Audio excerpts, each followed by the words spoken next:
Hey everybody, welcome back to the Dungeon Dive. Daniel here, and welcome back to my series on Dungeon Crusade, Book 1, Genesis of Evil.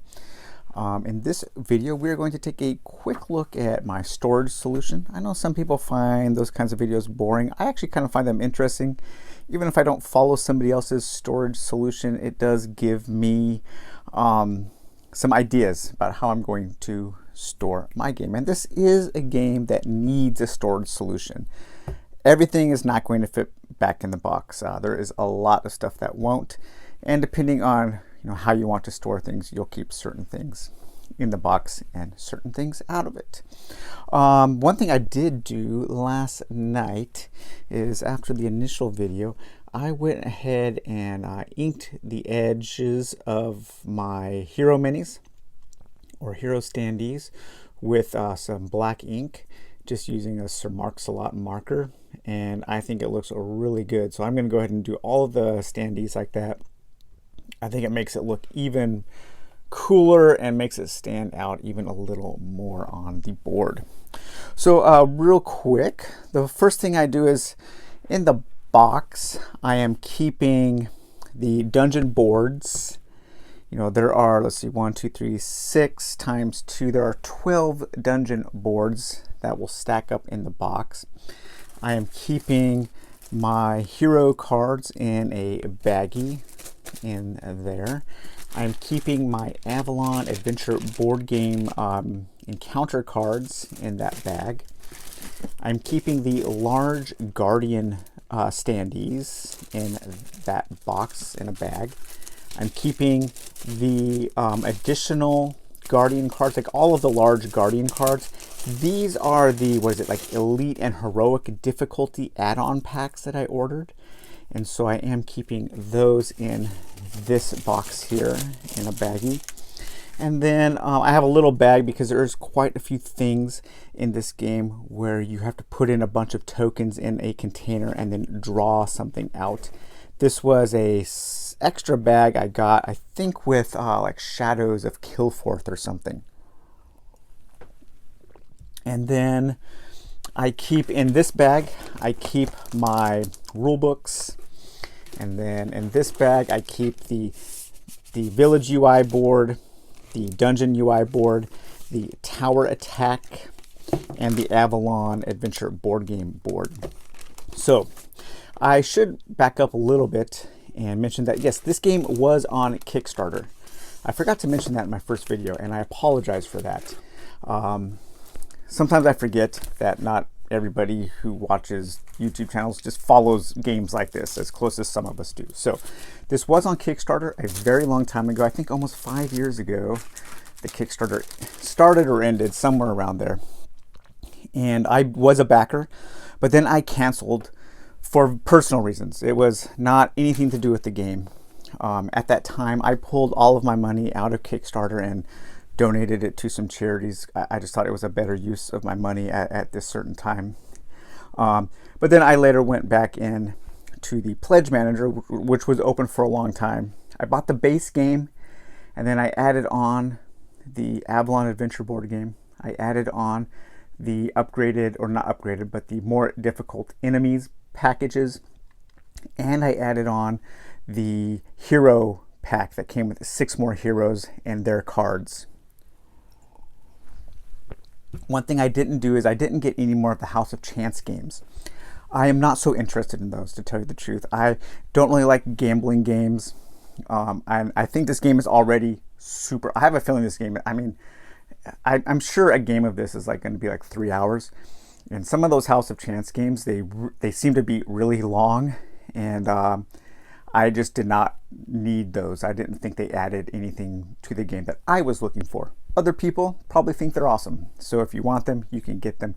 The only one I really do want, and I'm seeing if I can buy a copy off of Roger, is the Bravely the Knight, the one that's like a Dragon's Lair with the spinner. That seems kind of cool.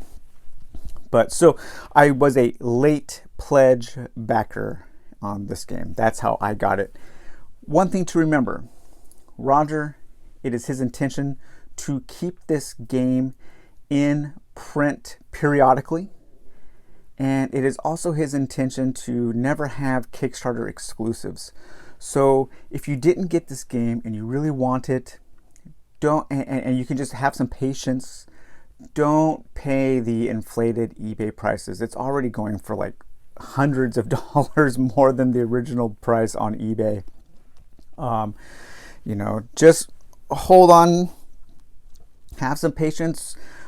Some things are going to be announced pretty quickly this year, I think, for the future of the game and what is coming down the pipeline. So if you want the game, you will be able to get it again, and you won't have to pay crazy prices. So the main storage that I use is this box here. This is kind of like my main box for the components of Dungeon Crusade. And this is a really cool box. I use these boxes for Warhammer Quest, for some Shadows of Brimstone stuff, and for some Myth stuff. So some of my cards are already out on my card holder, but all of those cards, except for the large cards, which I keep in the box, fit in this well here. And I used these card dividers, and I wrote on the top there what each card is, and then so I can quickly find what I need. I have my junk loot, starter loot, common loot, uncommon loot, rare loot, epic, legendary loot. We have our underworld artifacts. We have our encounter cards. Traps are already out. Pickaxes are already out. Blessings are out. Tavern tasks. Minions level 1, level 2, level 3. Those are all out. Champions levels 1, 2, and 3, and 4. Then we have our base hero special abilities. We have our expansion hero special abilities. And then we have the large stack. I haven't separated these out yet, but we have our expert level monsters and our heroic level monsters. So everything fits in this well. It's perfect. It ended up being a perfect solution. Back here, I just keep the hero tokens and clips and baggies. In this well here, I keep all of our different quest cards, and I'll probably put those in a baggie so they don't slosh around. And then also our cheat sheets. It does have some nice little cheat sheets that the game comes with that are double-sided with good information. So those are kept there. I keep my all of my standees for the minions and everything in there, and the doors. And then underneath here are the chits, the cardboard chits, of which there are a lot. And so this is like the main box. This is one of the boxes that Roger did recommend, and it fits really nicely in here if you put it on top of some other things, which we'll go over in a minute. So in this box here, I have all of my minion standees, and most of them are able to fit in there with the bases already attached, so you don't have to reattach them. A few of them are just large enough to where they won't fit with the stands attached, the bases, but I just put those in there on top of the bases. I think there's 3 or 4 that are just a little bit too large to fit in these wells with their bases. But then we have some blank tokens. I'm not sure if these are needed, but I thought I would keep them just in case. Might want to use them for some custom quests, which I'm already thinking of. And we have like health tokens, life force tokens. We have our gold. We have our doors. 3 different kinds of doors in this game. They are all the same. They just look different. And even the doors have great art. I mean, look at those colors on the doors. I love the use of color in this game. We will see quite quickly how amazing. I mean, look at that. It's like, just wait until you guys see that, without stuff on top. It's like dungeon disco. I mean, it's like super psychedelic dungeon on this side, and each dungeon board has a super unique look and feel and atmosphere. And then these are like big stone doors, like to a mausoleum or something. But yeah, so you have 3 different doors. They function the same. It's just a little thematic element if you want to add certain doors to certain chambers when you're setting up your game. And then we have our web tokens, we have our markers, lots of these red markers for keeping track of things. Some things you will need to keep track of, some things you might just want to keep track of. So lots of options there. These are all of our quest markers for keeping track of when a quest is completed and when you can close the book on a quest. Those are our quest table chits. We have our runes of infinity. I called them stones and made Roger very mad, but these are runes, not stones. Sorry about that, Roger. We have our our initiative tokens for the main heroes. Our initiative tokens, 7 through 12 for the expansion heroes, and the expansion heroes are kept in here. We have those two, paladin looking dude, kind of a thief, halfling thief, a priestess, and some kind of sorceress or something like that. And we have our combat phase tokens for attacking and blocking. I keep those there. Then a few little trap tokens that you will need. And your tracking tokens for when the guardians will follow a certain hero and track them down to hunt them and kill them. So that is everything that fits in this large compartment. And now we come to the small compartments, which I got really lucky on. I have a whole bunch of these. I buy a whole bunch of these. I buy them in bulk and use them for all kinds of games.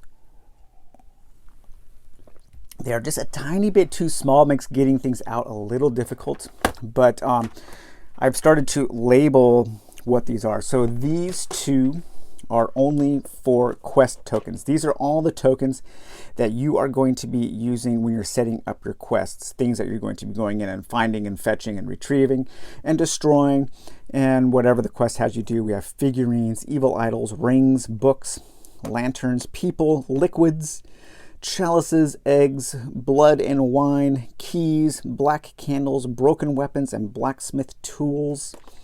We have blank ones for randomizing. We have wards, herbs and veggies, secret plans, goods, nitrate, iron, wood, miscellaneous. There's a few that just I couldn't figure out where else they go, so I have a miscellaneous pile. Orbs, dolls, and bones. So those are my two quest token containers. And then here we have, these are for our seeding the dungeon with mystery chambers, secret rooms, and crates. So we've got the ones that have information on the back, and then we have the blank ones for randomizing. And then we have some blank tokens here. Again, I'm not sure if we need those. I think they were just placeholders on the punch boards, but I'm going to keep them just in case I want to use them for something. And then here we have this is all of our bazaar tokens. Bazaar, not bizarre. These are all of our ochre juice, or ochre, healing potions, torches, rejuvenation potions, elderberry juice, and harvest bread. So those are things that the heroes can get as prizes or buy to heal themselves in various ways. And then finally we have these two tokens here, and these are all used for like seeding the dungeons with I think these are for your champion monsters that are going to be in the chambers. We have our empty chambers. We have level 1 monsters, level 2, level 3, and level 4. Those are going to be all for your chamber combat monsters. And then we have treasure chests, raid tokens for when a monster becomes a raiding monster and wants to exit the dungeon into the village to destroy it.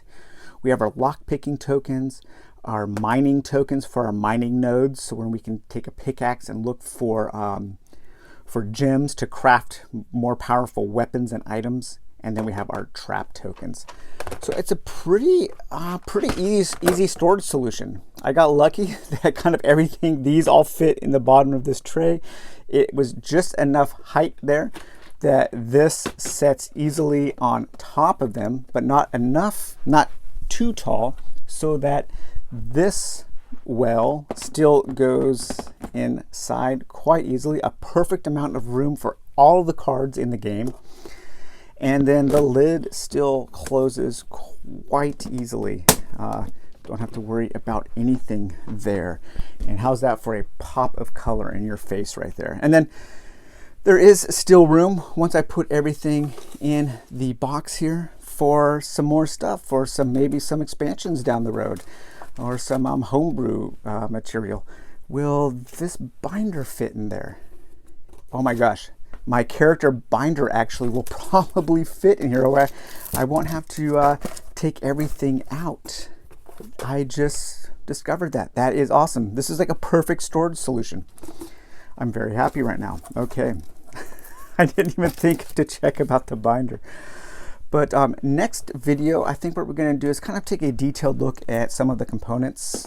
Probably kind of more of a spoiler video, because you know me, I like to look at the cards that I'm going to be facing. I like to see some examples, especially when I'm making a decision if I want the game. I don't want everything to be spoiler free. I want to see what I am getting and what kind of adventure is in store for me. So we will do that. Then I'll probably do a video on setup, and then I'll probably, I'll play the game, and then I'll do some session reports, kind of like my Folklore the Affliction series.